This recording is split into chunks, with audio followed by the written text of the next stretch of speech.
Newcastle's wild ride against Qarabag in the Champions League knockout playoff second leg. If you missed it, buckle up, because this match had everything: goals, drama, and a place in the last 16 on the line. So, right from the start, Newcastle came out firing at St. James's Park.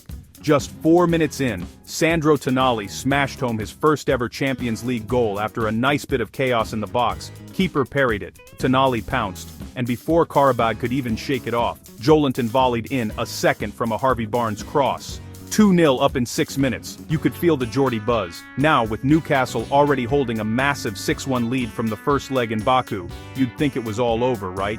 But credit to Qarabag. They weren't just there to make up the numbers.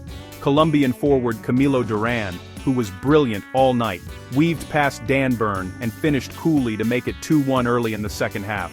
Suddenly, you could sense just a bit of tension creeping into the stands, but Newcastle responded straight away. Sven Botman, up from the back, met a Kieran Trippier corner with a thumping header, 3-1, and you thought, okay, job done. Not quite. Qarabag kept their heads up, forced a handball out of Dan Burn, and earned a penalty. Aaron Ramsdale saved the spot kick, but Elvin Kefirkliev was sharp on the rebound, slotting home to cut it to 3-2. At that point, the match turned end-to-end. Newcastle, maybe thinking about the aggregate, took their foot off the gas, something even Eddie Howe admitted after the game. He said the lads came off the pedal and wasn't thrilled with the sloppy second half.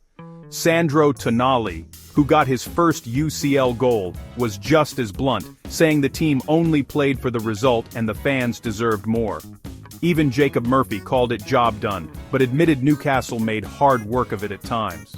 But here's the thing, it's only the second time since the 2016-17 season that Newcastle have reached the last 16 in the Champions League. They're just the third English side to score 9 or more goals in a knockout tie. Plus, some new faces stepped up. 21-year-old Alex Murphy got his first start, and Leo Shahar made his debut off the bench. So, despite the nervy moments, Newcastle powered through 9-3 on aggregate. Next up, a huge clash with either Barcelona or Chelsea in the last 16. The dream's alive and kicking on Tyneside. If you enjoyed this recap, smash that like button, subscribe for more, and let me know in the comments, how far can Newcastle go in Europe this season? See you next time!